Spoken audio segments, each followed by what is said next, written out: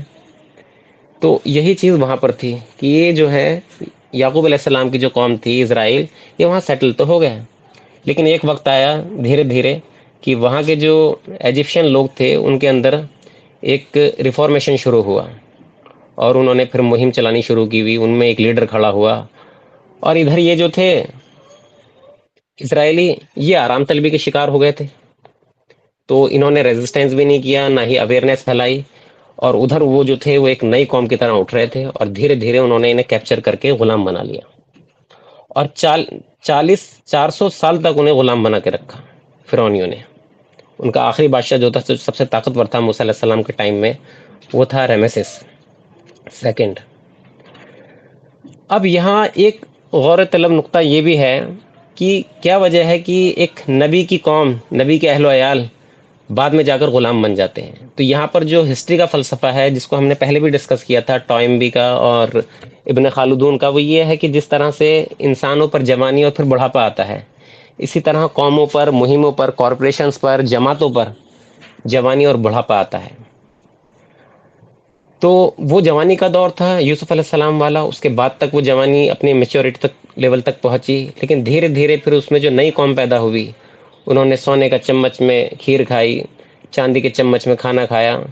تو انہوں نے وہ مشکل وقت نہیں دیکھا تھا، انہوں نے آرام طلبی دیکھی تھی، وہ کمفرٹ زون میں چلے گئے.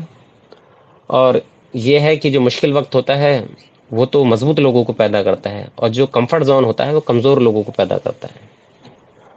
تو یہ کمفرٹ زون کا شکار ہو گئے، کمزور ہو گئے، تو آسانی سے غلام بنا لیے گئے. پھر 400 سال کے بعد موسیٰ علیہ السلام کو اللہ تعالیٰ نے بھیجا ان کی طرف. موسیٰ علیہ السلام نے ان کو نجات دلائی، فرعون کے عذاب سے، جو ان کی عورتوں کو زندہ رکھتے تھے، غلام بنا کر رکھتے تھے، اور جو جوان جو ایسے ہوتے تھے جو ریزسٹنس کر سکتے تھے ان کو قتل کر دیتے تھے۔ قریب 6 لاکھ کی آبادی تھی آلموسٹ، جو پتہ چلتا ہے ہمیں تاریخ سے اور تورات سے۔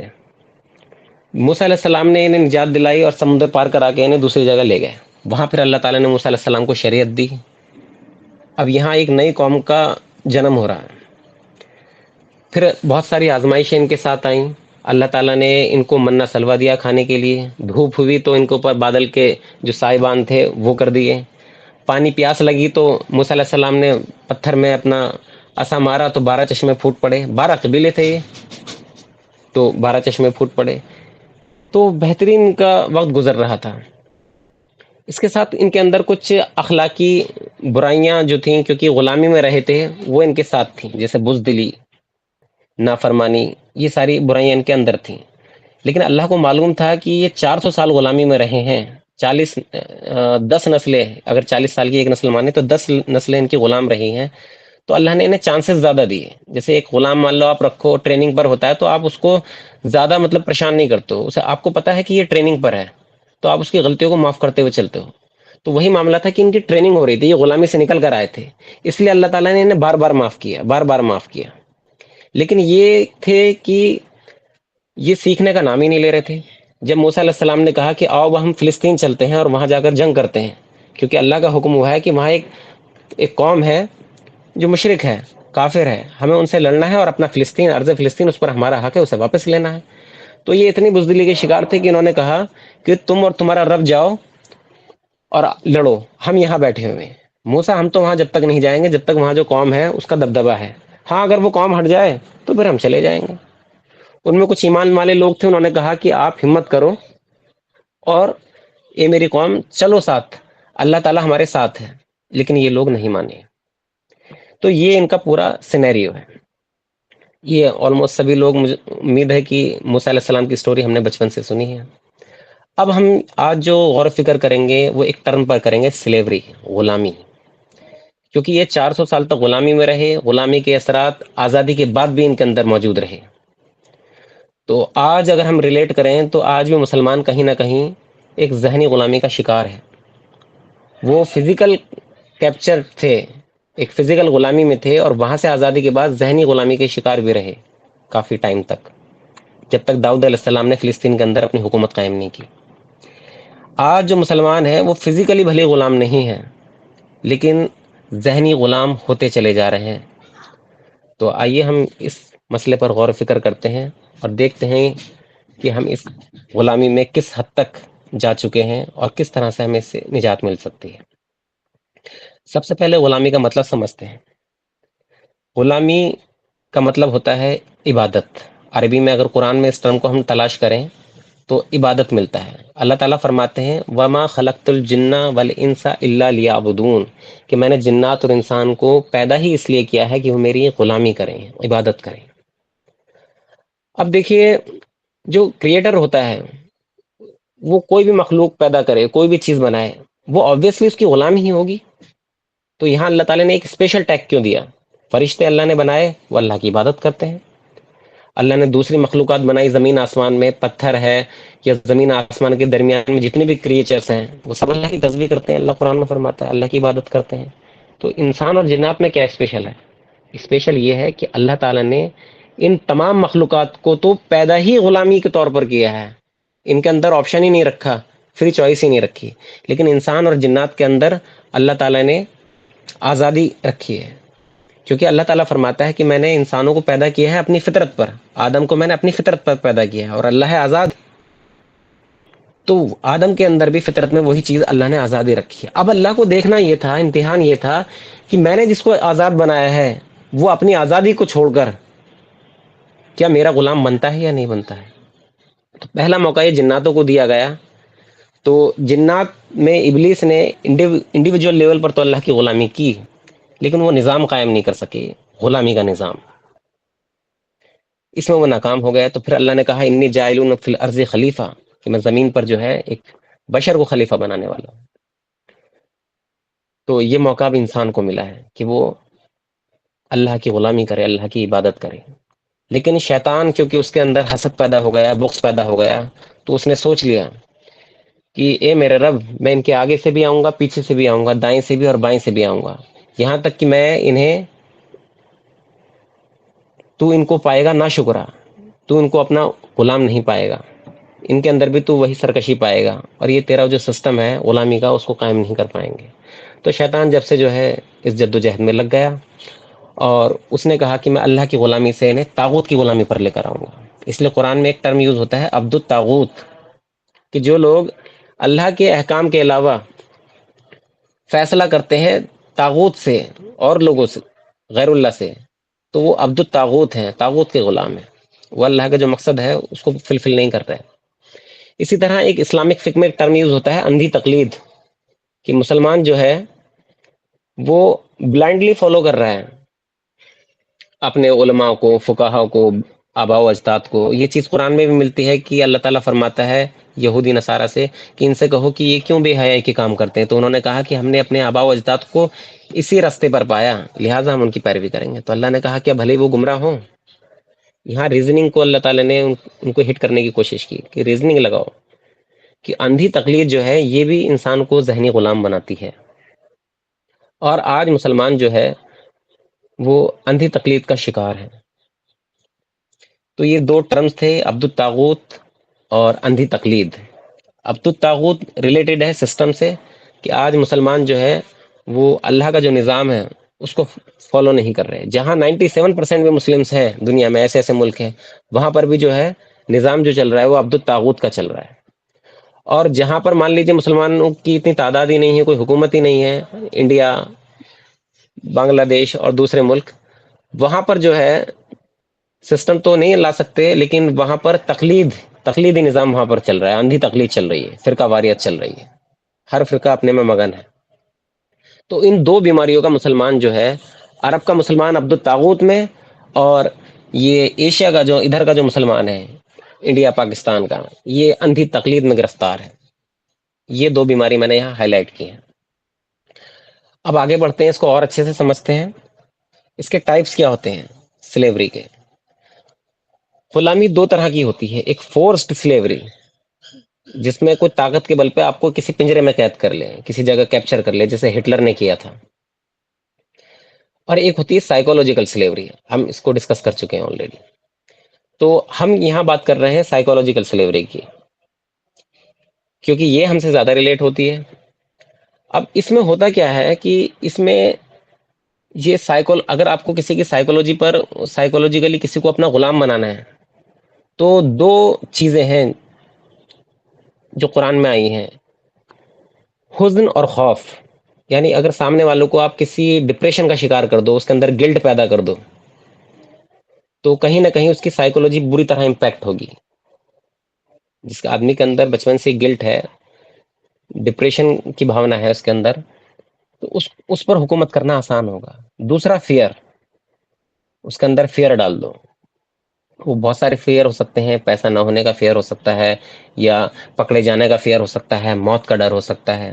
اللہ نے تو انسان کو ایسا بنایا ہے، مسلمان کو، کہ نہ اسے حزن ہوتا ہے اور نہ اسے خوف ہوتا ہے، نہ تو اسے کوئی غم ہوتا ہے پاسٹ کا، کسی چیز کو لے کر گلٹ ہوتا ہے، کیونکہ وہ امید آپٹیمسٹک ہوتا ہے، ریئلسٹک ہوتا ہے. اور نہ اسے خوف ہوتا موت کا، اللہ کی راہ میں لڑنے کا. آج مسلمانوں میں دونوں چیزیں آپ کو ملیں گی، کہ بزدلی یعنی گلٹ اس درجے ہے کہ کوئی نماز پڑھتے میں پیچھے لات مار دے تو وہ اس کو ریزسٹ نہیں کر سکتا، اسے ڈر ہے کہ پھر میرا کیا حال ہوگا، موت کا ڈر ہے اس کو. اور دوسری طرف جو گلٹ ہے اس کے اندر وہ اس حد درجے بڑھ گیا ہے کہ وہ مایوس ہونے لگا ہے. اسے لگ رہا ہے کہ اب کچھ نہیں ہو سکتا، اب امام مہدی آ کے ہمارا جو ہے کچھ بیڑا پار کریں گے. امام مہدی کی امید میں مسلمان لگا ہوا ہے اور خود کھڑے ہونے کی طاقت نہیں رکھتا. تو یہ دو چیزیں ہوتی ہیں، انہی سے ڈیریویٹو ہو کے بہت ساری چیزیں نکلتی ہیں، جس سے سائیکولوجیکل لیول پر کسی کو غلام بنایا جاتا ہے. اب دیکھیے، یہ جو بھی انفلوئنس ہوتا ہے کسی بھی چیز کا، وہ سیدھا سیدھا دماغ پر ہوتا ہے، مائنڈ پر ہوتا ہے، برین پر ہوتا ہے، عقل پر ہوتا ہے. اور اللہ تعالیٰ سب سے زیادہ قرآن میں زور دیتا ہے عقل کے استعمال پر. ان شر الدواب عند اللہ ثم البکم الذین لا یعقلون، کہ اللہ کے نزدیک بدترین بہرے گونگے وہ جانور ہیں جو عقل کا استعمال نہیں کرتے. عقل کے کیا معنی ہوتے ہیں؟ عقل کا مطلب ہوتا ہے باندھنا. پہلے عربی لوگ ہوتے تھے تو وہ سر پر ایک کچھ ہوتا تھا، وہ کپڑا باندھتے تھے، اور جہاں کہیں انہیں مطلب اپنے اونٹ کو باندھنا ہوتا تھا تو اونٹ کے 2 پیروں کو آپس میں باندھ دیتے تھے اس کپڑے سے، تو وہ بند جاتا تھا تو وہ اونٹ دور بھاگ نہیں پاتا تھا. تو یہیں سے یہ عقل ورڈ بنا ہے. اگر اس کو میں کیمسٹری میں دیکھوں تو باندھنے کو بولتے ہیں بانڈ، کیمیکل بانڈ. کسی بھی چیز کا ایک کیمیکل اسٹرکچر ہوتا ہے، ایٹومک اسٹرکچر بولتا ہے. ہر ایلیمنٹ کا ایک ایٹومک اسٹرکچر ہوتا ہے. تو ہمارا جو دماغ ہے اب وہ اللہ نے ایسا بنایا ہے کہ کسی بھی چیز کو وہ اسٹرکچر کی فارم میں سمجھتا ہے. ہم کچھ نہ کچھ نیورون کے پیٹرنز ہمیں بنانے پڑتے ہیں کسی بھی چیز کو سمجھنے کے لیے. جیسے ابراہیم علیہ السلام نے کہا تھا کہ اللہ میں تیری عبادت کرنا چاہتا ہوں، لیکن کوئی پیٹرن تو ہو میرے دماغ میں کہاں کو کروں، تو نراکار ہے، تجھے تو میں دیکھ نہیں سکتا. تو پھر اللہ تعالیٰ نے کعبہ بنانے کا انہیں حکم دیا تھا. تو انہوں نے کعبے کی دیواریں کھڑی کی اور پھر اس کا طواف کیا. تو یہاں سے ایک اسٹرکچر بنا دماغ میں عبادت کا.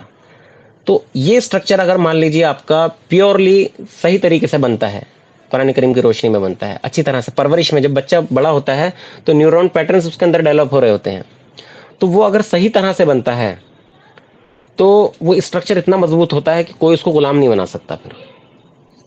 لیکن اگر یہ جو پیٹرن بن رہا ہے نیورون کا، اگر یہ صحیح طریقے سے نہیں بن رہا، تو یہیں پر پھر کیا کہتے ہیں، جو غلامی وغیرہ ہوتی ہے، یہ سارے فیکٹرز ہوتے ہیں، فیئر، گلٹ، یہ کہیں نہ کہیں اس کے ساتھ سیٹ ہو جاتے ہیں اور وہ پھر لائف ٹائم رہتے ہیں. پھر اس کا تزکیہ کرنا پڑتا ہے قرآن سے. تو دماغ میں جو ہمارے پیٹرنز بننے ہیں ان پر ہمیں دیکھنا ہے کہ وہ کیسے بنتے ہیں، کس طریقے سے یہ پولیٹیشنز، اسکالرز، یہ ہمارے نیورون پیٹرنز کو کنٹرول کرتے ہیں. یہ تو ہو گئے باہر کے فیکٹرز. حزن اور خوف، یعنی اگر انسانوں پر غلامی کرنی ہے تو 2 چیزیں، 2 ٹول یوز کرنے ہیں. یا تو انہیں ڈپریس کرنا ہے، ان کے اندر گلٹ پیدا کرنا ہے، اور اگر گلٹ پیدا نہیں ہو رہا تو پھر ایک فیئر ان کے اندر پیدا کرنا ہے، ایک ڈر ان کے اندر پیدا کرنا ہے، فزیکل. یہ 2 فیکٹر ہو گئے، اور ان کو اپلائی کہاں کرنا ہے؟ انسان کی عقل پر اپلائی کرنا ہے. اور یہ دھیرے دھیرے کام کرتا ہے کیونکہ پیٹرن ایک دن میں نہیں بنتا. یہ اور تیسری چیز کیا ہے کہ انسان کے اندر کچھ انٹرنل فیکٹرز بھی تو ایسے ہوں گے نا کہ باہر کی چیز ان پر اثر کرے. تو انسان کو اللہ تعالیٰ نے بنایا ہے، اس کے اندر ایک مادہ رکھا ہے نسیان کا، بھولنے کا. ایک شہوت انسان کے اندر رکھی ہے جسے لیبیڈو بولتے ہیں، اور ایک ڈیزائرز رکھی ہے، بڑا بننے کی چاہت، سپریم ہونے کی چاہت، سپر ایگو. یہ 3 فیکٹرز ایسے ہیں. ایک تو بھولنے والا ایسا ہے کہ اگر مان لیجئے جو یوسف علیہ السلام کی قوم تھی انہیں یہ یاد رہتا کہ یوسف علیہ السلام نے کس طرح سے وہاں پر حکومت حاصل کی ہے، اور وہ تعلیم کو لوگوں کے اندر اویئرنیس لگاتار جاری رکھتے، تو وہ یہ بھولتے نہیں کہ کتنی مشکلوں سے ہم تو یہاں پر غلہ لینے کے لیے آتے تھے، ہم تو بکریاں چراتے تھے. اگر اپنا وہ پاسٹ یاد رکھتے اور بھولتے نہیں تو اویئرنیس ان کے اندر انٹیکٹ رہتی، اور وہ پھر آسانی سے غلام نہیں بنتے. لیکن چونکہ انسان کے اندر اللہ نے بھولنے کا مادہ رکھا تو لہٰذا وہ دھیرے دھیرے اپنے پاسٹ کو بھول گیا. جیسے مسلمان آج اپنی ہسٹری بھول گیا، تو جیسے انسان بھولا تو اب آپ کے شیطان کو موقع مل گیا ہے کہ اب ان کے اندر نئے میں پیٹرنز ڈیولپ کروں غلامی کے. تو نسیان جو ہے یہ اپنا آپ میں کوئی ویکنیس نہیں ہے ہیومن، یہ تو ایک اچھی چیز ہے. شوہر بیوی میں جھگڑا ہوتا ہے، اگر بیوی ساری باتیں یاد رکھے، شوہر ساری باتیں یاد رکھے، تو ان میں ملاپ نہیں ہو سکتا. تو بھولنے کا مادہ ایک پازیٹیو بھی ہے لیکن نگیٹو بھی ہے. اللہ نے جو بھی خصلتیں انسان کے اندر رکھی ہیں اس کے اگر فائدے ہیں تو سائیڈ ایفیکٹس کے ساتھ جڑے ہوئے ہیں. تو شیطان کیا ہے، اس کے سائیڈ ایفیکٹس کو یوز کرتا ہے، اور اللہ نے وہ چیزیں ہمیں اس لیے دی ہیں کہ تاکہ ہم ان سے پازیٹیو بینیفٹ حاصل کریں. تو ایک تو نسیان کا مادہ ہے جو آج مسلمانوں پر بھی اپلائی ہوتا ہے کہ ہمیں صرف یہ تو یاد رہا کہ کلمہ پڑھنے سے جنت ملے گی، لیکن وہ کلمہ کس طریقے سے اللہ کے رسول صلی اللہ علیہ وسلم نے اسٹیبلش کیا ہے، کتنی جنگوں کے بعد، کتنے فاقوں کے بعد، وہ ساری چیزیں ہم بھول چکے ہیں. تو اندر سے ہم مردہ ہو چکے ہیں. دوسری چیز ہے شہوت، کہ انسان جو مرکب ہے وہ ایک اینیمل انسٹنکٹ ہے اس کے اندر اور ایک ڈیوائن اسپرٹ ہے. تو یہ جو اینیمل انسٹنکٹ ہے یہ انسان کی کمزوری ہوتی ہے. یوسف علیہ السلام بھی زلیخا کے ساتھ تھے، تو اللہ فرماتا ہے کہ اگر وہ ہمارا برہان نہ دیکھ لیتے یا ہماری نشانی نہ دیکھ لیتے تو وہ پلٹتے. تو وہ کتنا ہی بڑا ولی ہو، کچھ بھی ہو، لیکن اس کے اندر اینیمل انسٹنکٹس موجود ہیں. شیطان ان کو ایکسپلائٹ کرتا ہے، ان کو باہر لے کر آتا ہے. اور اللہ تعالیٰ نے انسان کو اسپرٹ اس لیے دی ہے، روح اس لیے دی ہے، تاکہ وہ اس جانور جو اس کے اندر موجود ہے اس کو قابو میں لائے، اس کو غلام بنائے اور اس کو غلام بنا کر اللہ کے سامنے پیش کرے. اس لیے یہ رمضان کے مہینے ہوتے ہیں، روزے ہوتے ہیں کہ لو اللہ، یہ جو میرے اندر جانور تھا اس کو میں نے تابع کر دیا اور تمہارے سامنے یہ حاضر ہے. اسی لیے تو اللہ نے پیدا کیا. تو سسٹم تو باہر کا بعد میں ڈیولپ ہوگا، پہلے تو اپنے اس اینیمل انسٹنکٹ کو ہمیں جو ہے کنٹرول کر کے ان کو غلام بنا کر اللہ کے سامنے پیش کرنا ہے. تو شیطان پھر یہاں وار کرتا ہے، لیکن اللہ تعالیٰ بھی ساتھ ساتھ ہیلپ کر رہا ہے، روزے ہوئے اور دوسری تعلیمات ہے تاکہ اس کو کنٹرول کیا جائے. تیسری چیز جو ہوتی ہے وہ ہوتی ہے ڈیزائرز، ورڈلی ڈیزائر، بڑا بننے کی چاہت، حکومت کی چاہت، شہرت کی چاہت. یہ انسان کے اندر موجود رکھی ہے، آدم علیہ السلام کے اندر بھی تھی. جو شیطان نے آدم علیہ السلام کو ایکسپلائٹ کیا تھا وہ یہی تو کیا تھا کہ تم اللہ نے اس درخت ممنوعہ سے اس لیے منع کیا ہے کہ کہیں تم فرشتہ نہ بن جاؤ، ملائکہ نہ بن جاؤ، امر نہ ہو جاؤ، یا تمہیں ہمیشہ کی حکومت نہ مل جائے. تو یہ انسان کی یہ چیز کو شیطان ایکسپلائٹ کرتا ہے. حالانکہ اللہ تعالیٰ نے اس خواہش کو انسان کے اندر اس لیے پیدا کیا ہے تاکہ اس کے اندر کمپٹیشن پیدا ہو. اگر ڈیزائرس ہی نہیں ہوگی تو ایک انسان کیسے آگے بڑھے گا؟ خالی نالج ہونے سے کچھ نہیں ہوتا ہے، بلکہ اس کے ساتھ موٹیویشن کی ضرورت ہوتی ہے. انسان کو پتا ہے کہ کیا صحیح کیا غلط ہے، لیکن کیا چیز وہ صبح میں اٹھائے گی؟ موٹیویشن. تو وہ موٹیویشن، وہ ڈیزائرز جو ہے وہ اللہ تعالیٰ نے اس مقصد سے انسان کے اندر انسٹال کی ہیں کہ وہ ان کو پازیٹیو چیزوں میں کمپٹیشن کریں. فاستبقوا الخیرات ولکل وجہۃ ھو مولیھا، کہ ہر شخص کہیں نہ کہیں توجہ کر رہا ہے. فاستبقوا الخیرات، تم بھلائیوں کی طرف دوڑو، اس میں سبقت کرو، تم جہاں کہیں بھی ہوگے اللہ تعالیٰ تمہیں لے آئے گا. لیکن شیطان اس کو غلط جگہ ایکسپلائٹ کرتا ہے، انسانوں کو غلام بنانے کی طرف پریرت کرتا ہے. ایک باس ہوگا تو اپنے آفس کے اسٹاف کو غلام بنا کے رکھنے کی کوشش کرے گا، امیر لوگ غریبوں کو اپنا غلام بنا کر رکھنے کی کوشش کریں گے. تو یہ ساری چیزیں ہوتی ہیں، اسی لیے لوگ آگے ایک دوسرے کو ایکسپلائٹ کرتے ہیں اور یہ نظام جو ہے خراب ہوتا ہے. تو یہ ساری چیز ہیں. دو ٹولز ہم نے ڈسکس کیے، حزن اور خوف، اور وہ اپلائی ہوگا انسان کی عقل پر. اور انسان کے اندر جو ہیومن نیچر ہے وہ تین ڈسکس کیے ہم نے، نسیان، شہوت اور ڈیزائرز، جن کو شیطان ایکسپلائٹ کرتا ہے. اب آگے یہ کس طرح سے یہ گیم چلتا ہے آگے. ایک تو برین واشنگ، ہم نے نام سنا ہے، برین واشنگ ہوتی ہے، مینوپولیشن ہوتا ہے، کنڈیشننگ مائنڈ ہوتی ہے. یہ تینوں ٹرمز یوز ہوتے ہیں. اور کون کرتا ہے یہ؟ سب سے زیادہ پولیٹیشین کرتے ہیں. امام غزالی رحمۃ اللہ علیہ اپنی کتاب احیاء العلوم میں لکھتے ہیں کہ امت کی ہلاکت کے لیے چار لوگ ذمہ دار ہیں.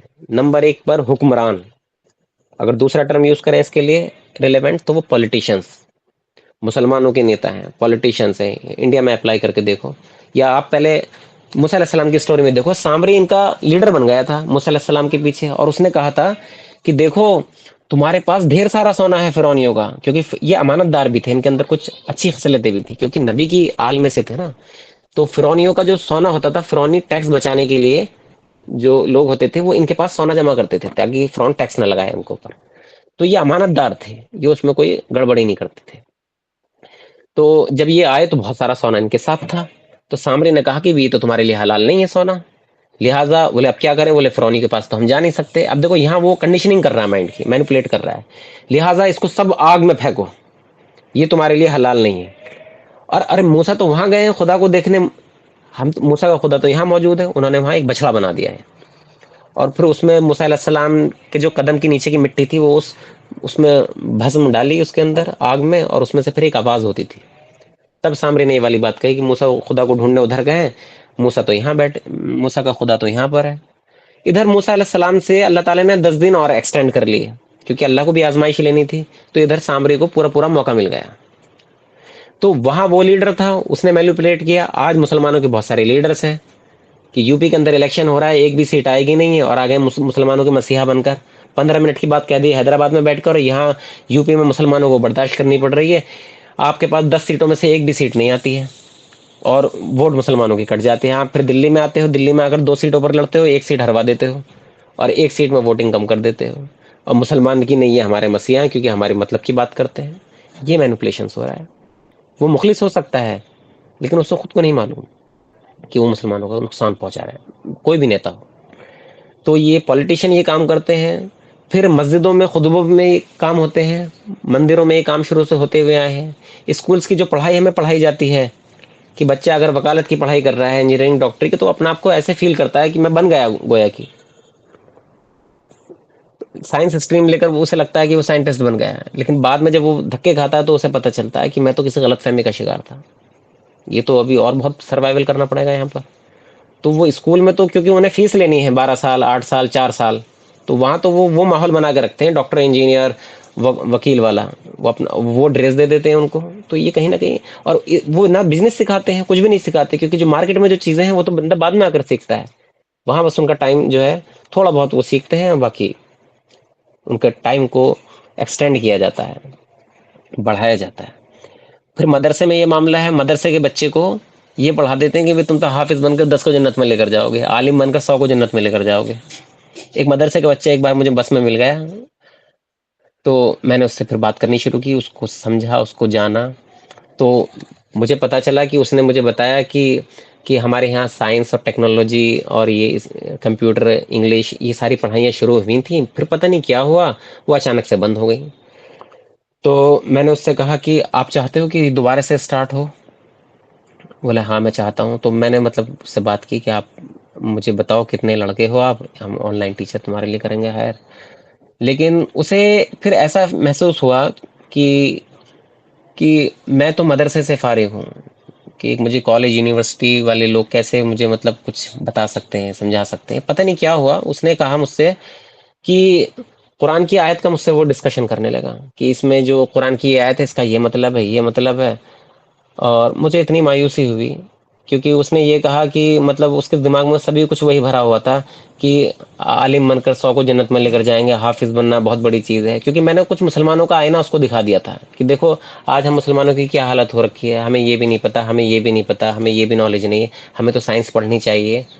تو شاید وہ بہرحال اس کو ادروائز لے گیا۔ اینی وے، لیکن ایسے بہت سارے ایگزامپل ہیں کہ مدرسے کے بچے مدرسے میں اس لیے 12 سال کاٹ دیتے ہیں کہ انہیں لگتا ہے کہ وہ اللہ کے زیادہ قریب ہے، اور پھر ان کے ہاتھ میں لاسٹ میں جو ہے وہ چندہ اور چٹائیاں مانگنے کے لیے انہیں پھر مسجد میں چھوڑ دیا جاتا ہے۔ تو وہ محسوس تو کرتا ہے کہ یار یہ کیا ہو گیا ہے میرے ساتھ۔ کتنے مسجد کے امام ہیں جنہوں نے مجھ سے کہا کہ ہمارے بیٹے کو یہ سکھا دو، یہ بتا دو، کوئی کام بتا دو، تو وہ جھیل رہے ہیں، برداشت کر رہے ہیں، لیکن یہ ایکسیپٹ کرنے کے لیے تیار نہیں ہے کہ ہمارا جو سسٹم ہے یہ غلط ہے۔ اتنا ان کی جو ہے فطرت کے اندر یہ چیزیں انٹیکٹ ہو گئی ہیں۔ اور اس کے علاوہ جو انفارمل گیدرنگ ہوتی ہے جیسے اجتماع وغیرہ، ابھی ممبئی میں اجتماع ہوا، اس سے پہلے یہاں بلند شہر میں اجتماع ہوا تھا، کیا سیکھ کر آتے ہیں؟ میں تو پوچھتا ہوں وہاں سے 8 8 10 10 لڑکوں سے پوچھ کہ مجھے ایک بات بتا دو، ایک بات بھی نہیں بتا پاتے۔ یہ بتاتے ہیں کھانے کا یہ انتظام تھا، اس کا یہ انتظام تھا، بڑا اچھا نظام تھا، سیکھنے کی کوئی بات نہیں ہے۔ تو یہ کیا کیا جا رہا ہے؟ یہ انہیں غلط فہمی میں رکھا جا رہا ہے کہ کوئی ہے ان کی جو حفاظت کرے گا، یہ کوئی نہیں کریں گے، یہ سب زیڈ سیکورٹی میں باہر نکل جائیں گے، مسلمانوں کو ہی جھیلنا پڑے گا۔ پتھر آگے مارنے کے لیے مسلمان بچے ہی آتے ہیں، ان کو ایکسپلائٹ کیا جاتا ہے، وہی پھر گولیاں کھاتے ہیں، وہی جیلوں میں جاتے ہیں، اور یہ سارے لوگ بچے رہتے ہیں اوپر۔ تو یہ سارے گیم کھیلے جاتے ہیں، پولیٹیشنز، اسکالرس، جو میں نے آپ کو ایگزامپل دیا تھا امام غزالی رحمۃ اللہ علیہ کا، تو انہوں نے نمبر 1 پر حکمران کو ذمہ دار ٹھہرایا، دوسرے نمبر پر انہوں نے علماء کرام کو، تیسرے نمبر پر صوفیہ، اور چوتھے نمبر پر پھر عوام کو ذمہ دار ٹھہرایا۔ آج یہ ترتیب الٹی ہو گئی ہے، آج عوام کو ہی ذمہ دار ٹھہرایا جاتا ہے کہ تم غلط ہو، تم نماز نہیں پڑھتے ہو، تم فجر میں نہیں آتے ہو۔ دیکھو اگر عوام کو کوسا جائے گا تو یہاں سے آؤٹ پٹ کبھی نکل کر نہیں آئے گا، کیونکہ دنیا میں پورا ہی اسلام کا بول بالا ہو جائے تب بھی گناہگار لوگ موجود رہیں گے، 100 کے 100 جو ہیں پورے فرما بردار نہیں ہو سکتے۔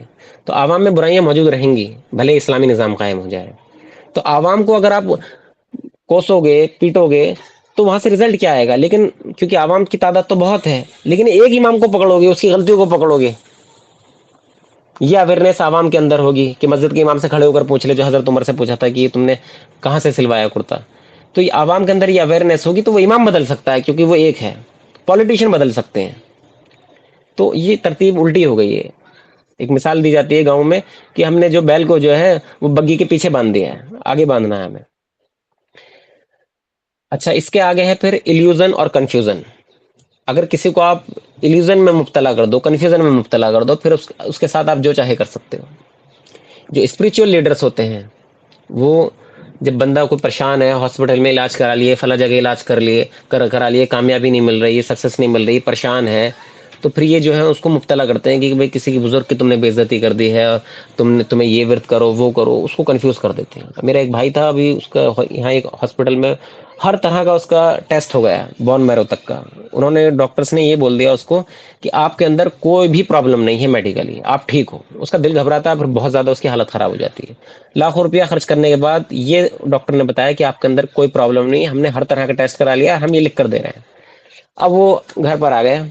گھر پر آ کر ڈسکشن ہوا تو پھر ان کی والدہ نے، ہماری پھپھو نے کہا کہ بھئی ایسا ہے، ایک بابا سنے یہاں پر بیٹھتے ہیں، وہ بڑے اللہ والے ہیں، ان کو اور دکھا لیتے ہیں. میں نے ان سے یہ کہا کہ انہوں نے تو لاکھوں روپیہ لے کر چھوڑ دیا آپ کے بیٹے کو، لیکن وہ زندگی بھر نہیں چھوڑیں گے، کنفیوز کر کے رکھیں گے، ایلیوژن میں مبتلا کر کے رکھیں گے. تو یہ ساری چیزیں ہیں، بہت سارے مسلمان جاتے ہیں ادھر. پھر اس سے اگلا فیکٹر ہے لوورنگ سیلف اسٹیم. انسان کے اندر جو سیلف اسٹیم ہوتی ہے اس کو اگر آپ لو کر دو تو کہیں نہ کہیں اس کی سائیکولوجی بری طرح اس سے امپیکٹ ہوگی، اور وہ کہیں نہ کہیں کچھ ڈیسیزن اس کے افیکٹ ہوں گے. فار این ایگزامپل، یہ جو فراؤ تھے، فرعون، یہ بڑے بڑے وہ بناتے تھے، آرکیٹیکچر بناتے تھے. آج بھی اگر آپ دیکھو گے کہ امریکہ نے چاند پر آدمی بھیج دیا، تو اس کا کیا مطلب ہے؟ اس کا مطلب یہ ہے کہ دنیا کو ایک میسج چلا گیا ہے کہ امریکہ از اے سپریم پاور. ورنہ چاند پر بھیجنے سے اس نے کوئی مال دولت تو حاصل نہیں کر لی ہے. لیکن یہ دوسرے کی سائیکولوجی کو ڈاؤن کرنا، سیلف اسٹیم دنیا کا ڈاؤن کرنا، یہ مقصد ہوتا ہے. کبھی کبھی جب میں نے اپنا کام شروع کیا تھا تو کلائنٹ سے ملنے جاتے تو وہ اچھے، مطلب سی پی میں، اچھے ہوٹل میں وہاں میٹنگ کر رہے ہیں، تاکہ ہم جو ہے ہم یہی بات کو بڑا سمجھیں، اپنے لیے گورو کی بات سمجھیں کہ چلو ہمیں ان سے کام تو مل رہا ہے بھائی، تاکہ وہ اپنی فیس کم رکھ سکیں، کہ آپ کے ساتھ کام کرنا بھی شرف کی بات ہے. بڑی کمپنی جو ہے بڑے بڑے اچھے آرکیٹیکچر بناتی ہیں تاکہ وہاں کا امپلائی جو ہے وہاں جا کر یہ محسوس کرنے لگتا ہے یار جیسے تیسے یہاں جاب لگ جائے، کم میں لگے کیسے میں بھی لگے، یہاں تو آنا ہی ایک اپنے بڑی گورو کی بات ہے. تو بڑے بڑے آرکیٹیکچرز اس لیے بنائے جاتے ہیں تاکہ سامنے والا کا مورل ڈاؤن کرنے کے لیے. جب مسلمانوں کی لڑائی ہو رہی تھی پرشین کے ساتھ، تو وہاں کے بادشاہ نے مسلمانوں کو بلایا، کہا کہ چلو ہم بات چیت کرنا چاہتے ہیں، آپ اپنے ایک آدمی کو بھیجو. اب یہاں سے ایک صحابی جاتے ہیں تو ان کے ہاتھ میں تلوار تھی. انہوں نے کیا کیا، ان کا مورل ڈاؤن کرنے کے لیے قالین بچھوا دی، بہت بہترین قالین، اور سجا دیا اس کو تاکہ یہ آئیں تو ان کا مورل اتنا ڈاؤن رہے کہ ہم ان کے سامنے جو شرطیں رکھیں یہ فوراً مان جائیں. لیکن وہ تو نبی صلی اللہ علیہ وسلم کی تربیت یافتہ لوگ تھے، وہ ایسے تھوڑے تھے. وہ اپنی تلوار جو ہے قالین پر رکھتے ہوئے گھسیٹتے ہوئے لا رہے، اس سے قالین کٹتی ہوئی آ رہی. کسی نے روکا؟ یہ قالین، یہ بولے میں تو ایسے ہی آؤں گا، آپ اپنے بادشاہ سے پوچھ لو، میرا تو یہی طریقہ ہے. اس نے ان صحابی نے الٹا ان کا مورل ڈاؤن کر دیا. قالین کاٹتے ہوئے لا رہے ہیں کہ جس کو تم بڑا سمجھ رہے ہو، ہمارے لیے تو اس کی کوئی حیثیت نہیں. ہمارے نبی نے تو ہمیں یہ سکھایا ہے کہ آپ ان چیزوں کی طرف نگاہ اٹھا کر بھی نہ دیکھیں، تو بہت تھوڑے وقت کے لیے ہے. تو یہ چیز ہوتی تھی. آج بھی یہ چیزیں ہوتی ہیں. دو ملکوں میں اگر ڈیل ہوتی ہے تو کیوں دباؤ میں آ جاتا ہے ایک ملک دوسرے ملک کے؟ اس لیے کہ دنیا میں اس نے اپنا سیلف اسٹیم ہائی کیا ہوا ہے. لوگ اس سے ریلیشن بنانا کو بڑے اپنے گرو کی بات سمجھتے ہیں. اور یہی معاملہ ہوتا ہے جو امیر لوگوں میں. اگر آپ بہت زیادہ جو رچ لوگ ہیں ان کے ساتھ اٹھنا بیٹھنا کرو گے، اپنے بچوں کو بہت سے ایسے اسکول میں داخلہ دلا دیتے ہیں، تو وہاں بچے کا سیلف اسٹیم ہی ڈاؤن ہوتا ہے وہاں پر. اس لیے ہمیشہ جو حیثیت آپ کی ہے، آپ اس حیثیت کے آس پاس ہی اپنے آپ کو ڈیولپ کریں. آپ ان لوگوں سے، بزنس مین لوگوں سے سیکھنے کے لیے ضرور جائیں، کیونکہ آپ سے وہاں سے آپ کو بزنس سیکھنے کو ملے گا. لیکن ان کے ساتھ اٹھنا بیٹھنا جو ہے وہ کہیں نہ کہیں آپ کو آپ کا سیلف اسٹیم کو لو کر سکتا ہے. تو اسی لیے یہ ہے کہ ایک شوہر بیوی میں بھی جب رشتہ کیا جائے تو تھوڑا برابری کا دیکھنا زیادہ صحیح رہتا ہے. یہ مطلب ایک ایڈیشنل چیزیں ہیں، کیونکہ ان کے پھر بعد میں سائڈ افیکٹ دیکھنے کو ملتے ہیں. بہرحال اس کے ایکسیپشنز بھی ہیں. اب آگے بڑھتے ہیں. پھر اگلی چیز ہے ڈیبٹ ٹریپ یا اکانومک ڈپینڈنسی. یہ تو بہت آبویس ہے، اس پر ہم پہلے بھی سیشن کر چکے ہیں کہ اگر کوئی کسی کا مقروض ہو جائے تو سب سے کمزور انسان وہ ہوتا ہے جو مقروض ہوتا ہے، قرض دار ہوتا ہے. اور خاص کر کمپاؤنڈ انٹرسٹ کی سائیکل میں اگر پھنسا ہو تو پورا غلام ہے اس کا. اور اللہ نے اسی لیے بھی آج کو حرام قرار دیا ہے کہ یہ لوگوں کو غلام بناتا ہے. اور یہ اللہ کا جو مقصد ہے اس کو پوری طرح وائلیٹ کرتا ہے کہ غلام تو اللہ کا بننا ہے. یہ لوگوں نے بیاج میں ایک دوسرے کو غلام بنا رہے ہیں بینکنگ سسٹم میں. ایک آدمی جاب بھی کرتا ہے کہیں تو چار گالی اسی نے سن لیتا ہے اس کی، کیونکہ وہ اکانومیکلی ڈیپینڈ ہے ان پر. اچھا، یہاں تک کوئی کوشچن ہے کسی کا؟ کوئی کلیئرٹی چاہیے؟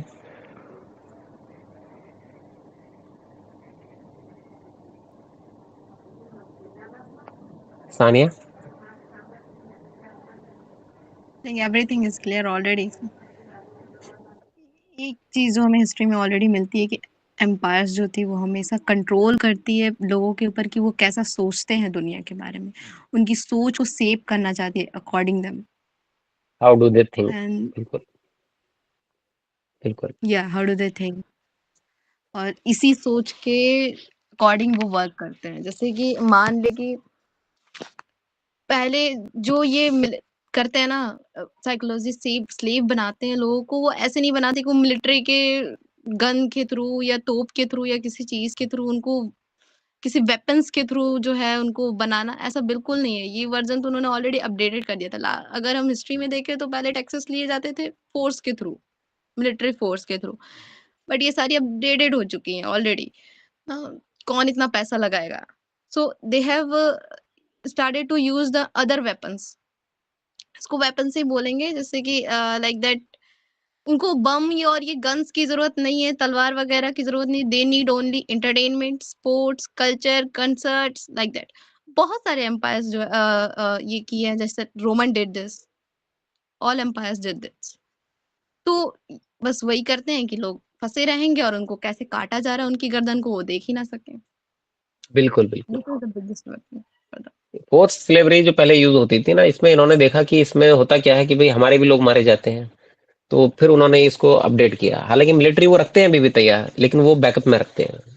مین ٹول جو ہے ان کا وہ یہی ہے، سائیکولوجیکل سلیوری. اور اس میں دوسرا ریزن یہ بھی ہے کہ ان کی تعداد جو ہے زائنسٹ کی بہت کم ہے دنیا میں. تو انہوں نے یہ بھی دیکھا کہ ان کے 1000 بھی مر جائیں تو کوئی فرق نہیں پڑتا، ہمارا ایک بھی مر جائے تو بہت نقصان ہے، کیونکہ ہم تو اس کو ٹریننگ دیتے ہیں بہت. تو کیسے 0.12% لوگ دنیا پر حکومت کریں؟ تو ظاہر سی بات ہے کہ وہ فورس سلیوری سے تو نہیں کر سکتے، وہ سائیکولوجیکل سلیوری سے کر سکتے ہیں. اور ایک ریزن اس کا یہ بھی ہے کہ آپ یہ دیکھیے، یہ جو فرعون کا واقعہ ہے یہ قریب عیسیٰ علیہ السلام سے بھی 1200-1300 سال پرانا ہے، یعنی 3500 سال پرانا آپ سے. اور مسلمان جو ہے اب اس سلیوری کو آ کر سمجھے بھی نہیں ہے. ابھی یہ پہلا ایکسپیرینس ہے مسلمانوں کے ساتھ، خاص کر انڈیا میں، جو انہیں یہ موب لنچنگ اور دنیا بھر کی چیزوں کو سامنا کرنا پڑ رہا ہے. تو جمعہ 8 دن نہیں ہوئے مسلمانوں کو، وہ ایکسپیرینس ہے. انہوں نے دیکھا ہے کہ کبھی وہ کبھی فرعونیوں کے پاس کیپچر میں تھے، کبھی نیبوکڈ نظر، کبھی ٹائٹس، کبھی ہٹلر.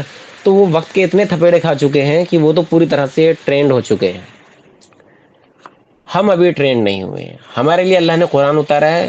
بہتر تو یہ ہوگا کہ ہم اس غلامی میں آنے سے پہلے، یا آ تو چکے ہیں، اس کو اویئرنیس کے تھرو ٹھیک کریں اور فزیکلی غلامی سے اپنا آپ کو روک لیں.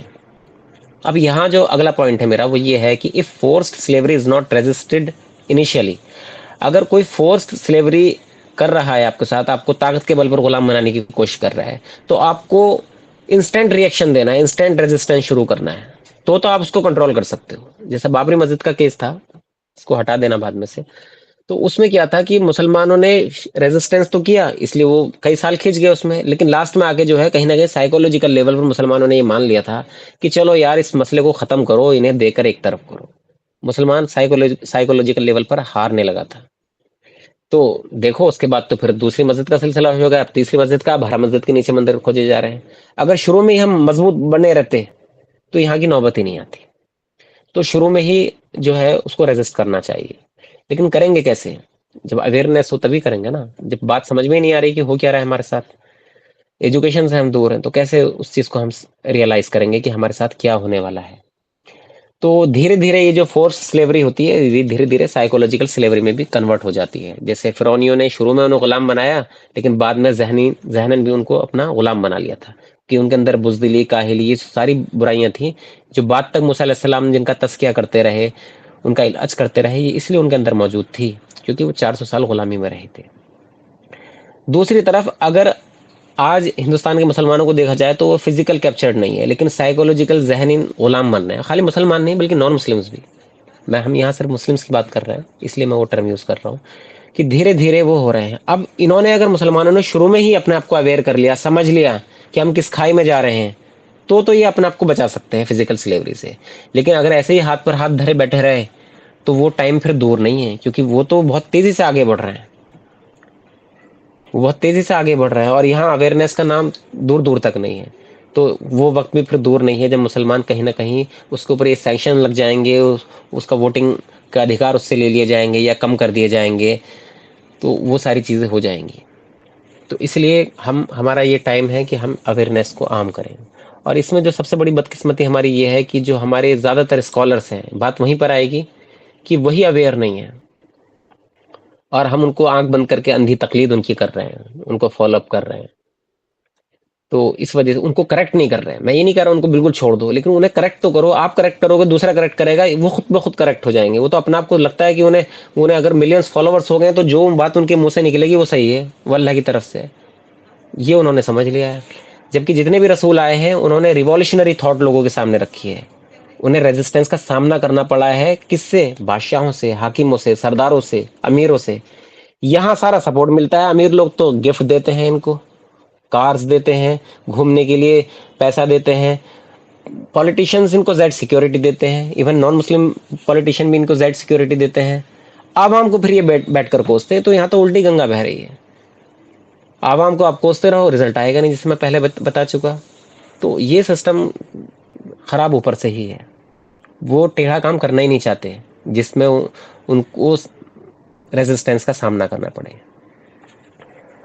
بہرحال میں نام لے کر بھی یہ ڈسکس کر سکتا ہوں. میں نے کوشچن بھی ڈالا تھا اس سے ریلیٹڈ کہ مسلمان، اب میں نے جو کوشچن ڈالا تھا گروپ میں وہ یہی ڈالا تھا کہ مسلمان اس چیز پر غور و فکر کرے کہ جتنے بھی اسکالرس کو ہم سنتے ہیں، میٹھی میٹھی اچھی اچھی باتیں کرتے ہیں، وہ بات سمجھ میں بھی آتی ہے، ان سے بینیفٹ بھی ملتا ہوگا، میں نہیں کر رہا، لیکن اس سے ہمارے انڈیویجول کے مسئلے سالو ہو سکتے ہیں. پوری کمیونٹی کے ایز اے ہول مسئلے سالو نہیں ہو سکتے. کیوں؟ کیونکہ وہ تو گورنمنٹ کے خلاف تو سعودی عرب کے اسکالر ہیں. وہ سعودی گورنمنٹ کے بارے میں تو بول ہی نہیں سکتے. غلط بولیں گے تو ان کا بولنا بند کر دیا جائے گا. تو وہ تو ٹھیک ہے بھائی، میٹھی میٹھی باتیں بولو، اچھی اچھی باتیں بولو، عوام کو کوسو. عوام ریزسٹ کر بھی نہیں سکتی. کوئی کھڑے ہو کر کچھ بولا گا بھی تو میں ڈانٹ دوں گا، اس کو چپ کر دوں گا. یہ ان کے پاس پاور رہتی ہے. عوام اکٹھی ہو نہیں پاتی ہے. تو ہوتا کیا ہے کہ انہوں نے تو اپنے جنت کا راستہ اس طرح سیدھا کر لیا ہے. اور جو رسولوں والی مشقت والی زندگی تھی اس کے تو پاس کو بھی نہیں گزرے. لیکن کچھ لوگ ہیں ان میں الحمدللہ ایسے لیجنٹ ہیں اور گزرے بھی ہیں جو یہ کام کر رہے ہیں، لیکن وہ بہت تھوڑی تعداد میں ہے. اب ہم آگے بڑھتے ہیں. اب آتے ہیں ہم Jews slavery in the story of موسیٰ علیہ السلام. اس میں 3 ایکسٹرنل فیکٹرز ہم ذکر کر رہے ہیں اور 3 انٹرنل فیکٹرز ہیں. جو ان کے ساتھ ایکسٹرنل فیکٹرز تھے 3، وہ کیا تھے؟ Number 1، economic dependency. یہ مصر کے اندر ہم پڑھتے ہوئے آئے ہیں کہ یہ شروع سے ہی جب قحط پڑتا تھا کنعان میں، فلسطین میں، ایون جب ابراہیم علیہ السلام فلسطین پہنچے تھے، کہاں سے؟ بیبیلون سے. تو وہاں پر قحط پڑا تھا تو یہ واپس پھر ایجپٹ گئے تھے جہاں پر سارہ علیہ السلام سے ان کا نکاح ہوا تھا. تو پہلے سے ہی فلسطین کے لوگ مصر جاتے رہے ہیں اکانومک اپنے مطلب کرائسس میں. یا غلہ ختم ہو جاتا تھا تو غلہ لینے کے لیے جاتے تھے یوسف علیہ السلام کے ٹائم میں. تو اکانومیکلی ڈیپینڈنٹ رہے ہیں مصر کے اوپر. اور اب تو وہ وہاں رہ رہے تھے تو ظاہر سی بات ہے پوری طرح ان پر ڈیپینڈنٹ تھے. انہوں نے اپنے آپ کو سیلف ڈیپینڈ نہیں کیا. یہی معاملات مسلمانوں کے ساتھ ہے. ہر چوتھا بھکاری مسلمان ہے، بے روزگاری مسلمانوں میں زیادہ ہے. اور اس کے ریزن ہم ڈسکس کر چکے ہیں کہ دماغوں میں یہ چیزیں بٹھا لی ہیں کہ بھائی یہ اکانومک ڈیپینڈنسی سے اللہ کا کوئی لینا دینا نہیں ہے. آپ پیسہ کماؤ یا نہ کماؤ اس بارے میں آپ سے سوال نہیں کیا جائے گا. جبکہ انسان جو پھنسے گا وہ یہیں پر پھنسے گا. بھلے اللہ ڈائریکٹ سوال نہ پوچھے اس سے کہ تو نے کیوں نہیں کمایا، لیکن جب اللہ یہ پوچھے گا کہ تو نے اپنا گزارا کیسے کیا، وہ کہے گا میں نے سوال کر کے کیا، ادھر سے چندہ لے کر کیا. یہاں پھنس جائے گا پھر کہ تجھے حق تھا کیا؟ میں تیرے اندر وہ کنڈیشن ساری فلفل ہو رہی تھی تیرے اوپر جو تو نے سوال کے لیے ہاتھ پھیلایا. میں تو کہہ رہا ہوں اہدنا الصراط المستقیم. تو یہاں وہ انڈائریکٹلی پھنس جائے گا. پھر آگے کیا ہے؟ نو انیشیل ریزسٹنس، جس کا میں ذکر کر چکا ہوں. انہوں نے انیشیلی ریزسٹ نہیں کیا. یہ معاملے کو اگر آپ کو اور اچھے سے سمجھنا تو رائز آف ہٹلر ہے، اس میں ایک چیز دکھائی ہے کہ جب ہٹلر کھڑا ہو رہا تھا تو وہاں کے جیوز کے کنٹرول میں اخبار تھے، وہ سونار تھے، گولڈ اسمتھ تھے وہاں پر، ان کی اکانومی کی اچھی تھی. تو انہوں نے سوچا یہ ہٹلر ایک کل کا نیتا ہے، جیسے اور لوگ کھڑے ہو رہے ہیں یہ بھی کھڑا ہو رہا ہے. تو ابھی کچھ نہیں، اپنی انہوں نے سوچا یہ نیوز کو بڑھاؤ، اپنی پیسہ کماؤ، کچھ نہیں ہونے والا. اور دھیرے دھیرے وہ اتنا طاقتور ہو گیا کہ یہ پھر کیپچر کر لیے گئے. تو انیشیل ریزسٹنس نہیں کیا. اور اس میں شروع میں یہ کوٹ آتا ہے سب سے پہلے جو شروع ہوتی ہے سیریز کہ جب کوئی برائی کھڑی ہو رہی ہے تو اچھے لوگ جو ہیں وہ ڈو نتھنگ، یعنی کچھ نہیں کرتے، یہی اس کو پنپنے کے لیے سب سے بڑی وجہ بنتا ہے. یعنی اگر پاپ کا کوئی پیڑ کھڑا ہو رہا ہے، پاپ کا پودا اگر کھڑا ہو رہا ہے اور اچھے لوگ جو ہیں کچھ بھی نہیں کر رہے، خاموش ہیں، تو یہی اس پودے کو بڑھنے کا سب سے بڑا سبب بنتی ہے. مسلم جو ہیں خاموش ہیں، بہت بڑی تعداد مسلمانوں کی خاموش رہتی ہے. وہ سوچتے ہیں کہ اگر ہم کچھ بولیں گے تو ہم کہیں غلط نہ بول دیں، ہم کسی کا سپورٹ کریں گے تو غلط نہ ہو جائے، کیونکہ کہیں نہ کہیں وہ کنفیوژن کا شکار ہے، ایلیوژن کا شکار ہے. انہیں اسلام کے بارے میں کلیئرٹی نہیں ہے. ایک بار مسجد میں یہ امام صاحب جو ہے خطبہ ہو رہا تھا جمعے کا، اور وہاں یہ ذکر چل رہا تھا کہ بھئی جن صدقہ خیرات اللہ کی راہ میں خرچ کرنے کا یہ ہے، اور مکہ مدینے کا ذکر، جنت کا ذکر، آخر میں آگے انہوں نے پھر چندے کا ذکر کر دیا کہ مسجد میں اے سی لگنے ہیں یا پنکھے آنے ہیں. مجھ سے رہا نہیں گیا. میں نے وہیں کھڑے ہو کر پوچھا کہ آپ جو ہے مدرسے کی بات کر رہے ہیں، اور اسی وقت وہ واقعہ ہوا تھا جہاں مسلم لڑکیوں کو حجاب بین کیا گیا تھا. بولا مسلم لڑکیوں کے لیے اسکولز ہمارے پاس نہیں ہے، پھر بھی آپ مدرسوں کی بات کر رہے ہیں، اور آپ جنت جہنم سے اس کو جوڑ رہے ہیں. تو میجورٹی جو تھی وہ خاموش تھی. بلکہ ایک جو مسجد کا جو وہاں کا متولی تھا، اس کو یہ بات بری لگی. ظاہر سی بات ہے، اس سے تو پیسہ آ رہا ہے. اس نے تھوڑا سا مجھے کہا ہاں ہاں ٹھیک ہے ہو جائے گا. جب مسجد سے باہر نکلا تو 2-3 لوگوں نے مجھ سے ملے اور سپورٹ کیا. انہوں نے کہا آپ نے بہت اچھی بات کہی، لیکن ان کی ضرورت نہیں تھی کہ یہ وہاں پر یہ بات بول سکے. یہی معاملہ میجورٹی کا ہے، کیونکہ کنفیوژن رہتا ہے. اور یہ کنفیوژن جو ہوتا ہے یہ ہمیں سائیکولوجیکل سلیوری کی طرف رہ جاتا ہے. اگر کوئی سوال پوچھا گیا ہے یا کوئی بات ہوئی ہے تو آپ اپنے دو رویے رکھو، یا تو اس کے ساتھ رہو یا اس کے خلاف رہو. یہ تیسرا والا جو ہے یہ منافقت والا رویہ کہیں نہ کہیں، مطلب میں عقیدے کی ہپوکریسی نہیں بول رہا اس کو. ایک تو جان بوجھ کے کچھ لوگ پتہ ہونے کے باوجود ساتھ نہیں دیتے حق کا، اور ایک کم نالج کی وجہ سے، وہ ہپوکریسی نہیں ہے.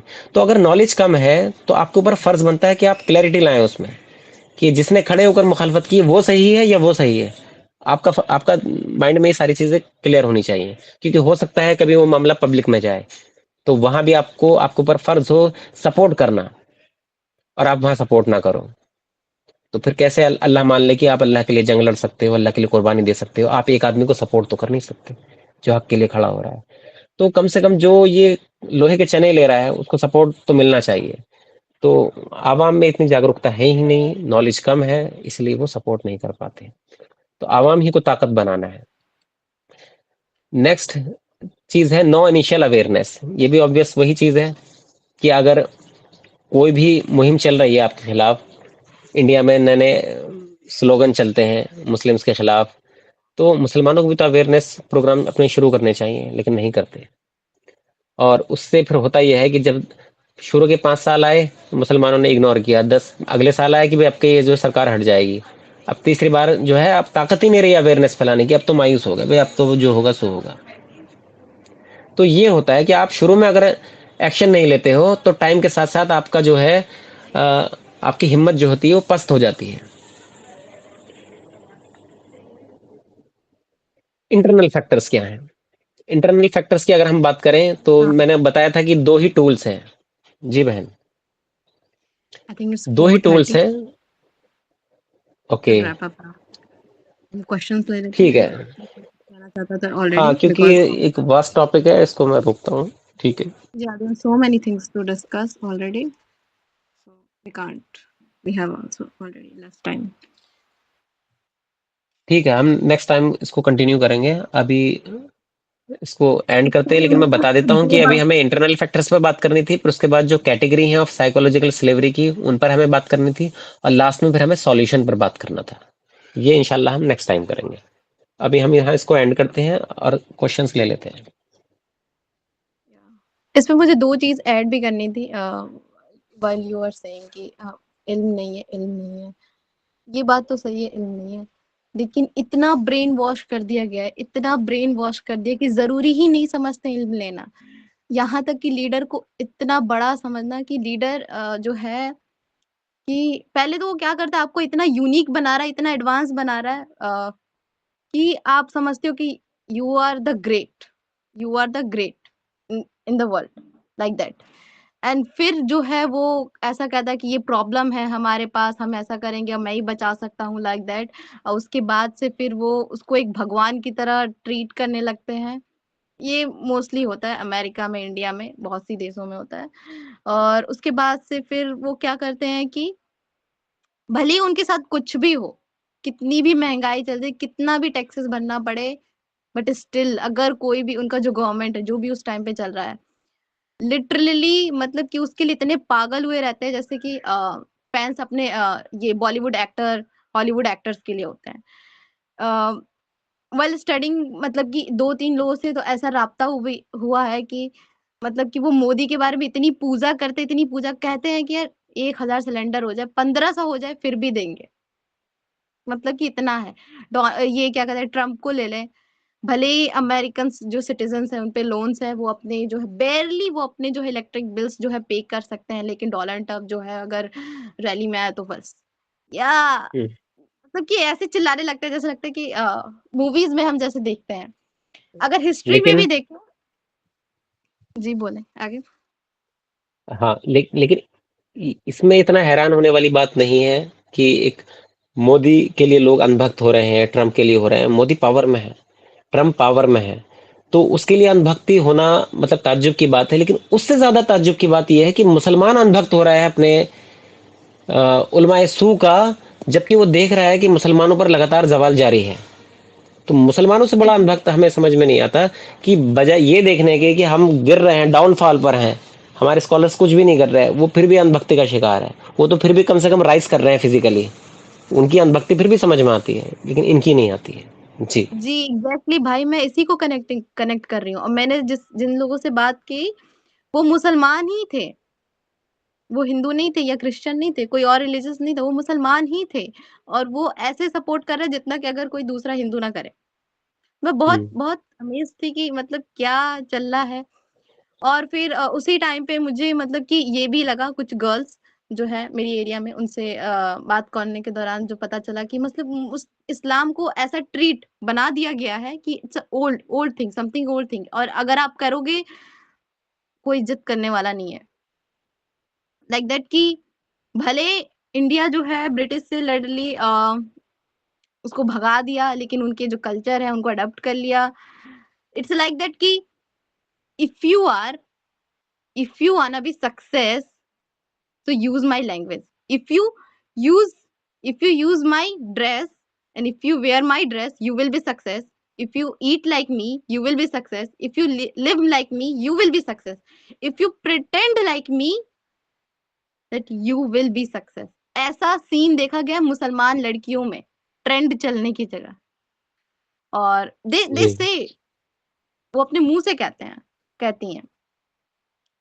اتنا امیز، مطلب اتنی برین واش ہو گئی ہے، اور اس پہ سونے پہ سہاگا جو ہے مسجدوں میں جب بات کرو کہ یار ایسا نہیں، دیکھو وہ بتاتے ہیں مسجد میں بتاتے ہی کیا سب، یہ چندہ لینا، وہ کرنا ہے نا، دماغ کے پلے ہی نہیں پڑتا ہے، پتہ نہیں کیا بتاتے ہیں سب۔ جو مین چیز بتانی چاہیے وہ بتاتے ہی نہیں ہے، بس وہی بتاتے ہیں، لوگ بور ہو جاتے ہیں، ختم کہانی پھر یہیں پہ۔ تو ان کے جی بالکل پریویس ایسا میں ہی جو ہے۔ ماسٹرز رہتے تھے کہ وہ بڑے بڑے وہ کنگس لائک دیٹ، فرعون جو تھا ان لوگ کا، بعد میں ہمارے لیے بھی ہو گیا sports, entertainment, perceptions, show of some thing like that, اور اس پہ پراؤڈ بھی ہوتے ہیں، ہم ہنستے بھی ہیں، ہنسی کے ساتھ جیتے ہیں۔ دس از ایگزیکٹلی۔ جی بالکل بالکل ایسا ہی ہے۔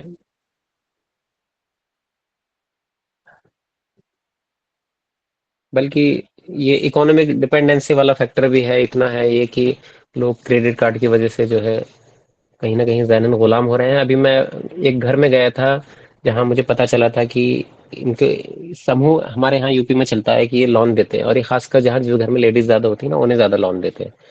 تو مجھے پتا چلا، میں اپنی وائف کو لے کر گیا، اس کو اندر بھیجا میں نے، وہ بات کر کے آئی، دیکھنا کیا پریشانی ہے۔ اس نے بتایا کہ گھر میں ساری چیزیں، سارا سامان ہے، اور انہوں نے بتایا کہ ویسے سب کچھ ٹھیک ٹھاک چل رہا تھا، ایک بھائی ایک شوہر ہے، وہ کام کرتے ہیں، 5 بہنیں ہیں، لیکن پرابلم یہ ہے کہ انہوں نے لون لے لیا تھا 1.5 لاکھ روپے کا، اور کسی تھوڑی سی مشکل میں لون لے لیا تھا۔ اب لون کا جو انٹرسٹ ہے وہ دیتے دیتے جو ہے ٹائم ان کا ختم نہیں ہو رہا، انٹرسٹ بار بار تو ہمارا کوئی لون اتار دے۔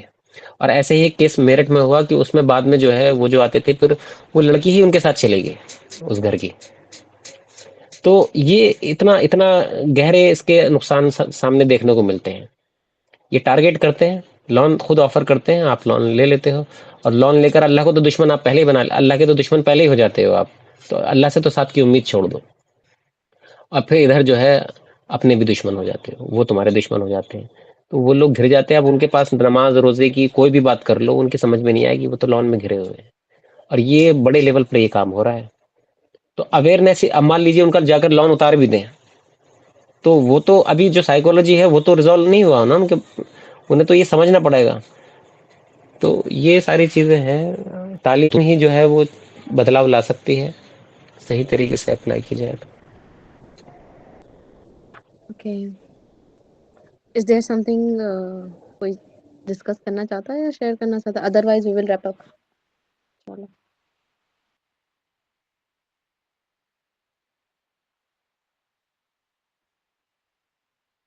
اوکے دین ریکارڈنگ بند کر دیتے ہیں. جی Call it a day. We will continue the rest part of our session inshallah next